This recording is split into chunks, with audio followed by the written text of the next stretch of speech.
Malakas. Malakas daw ang pedal assist all the way from Pasig. Pero dito yun siya uuwi sa Digo City. Tatry ni Sir Junel ang ating V-Bike Oxy V8S. Ayun. Lakas ng hatak mga pare ko dahil meron tong 1,000 watts na motor. Ayan. So meron itong 48 volts and 15 AH na lithium battery kaya kaya itong tumakbo 45 to 65 kilometers bawat full charge.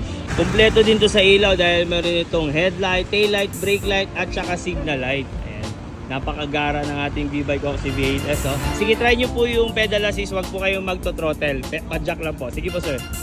Lakas din ang hatak yan. Ayun no.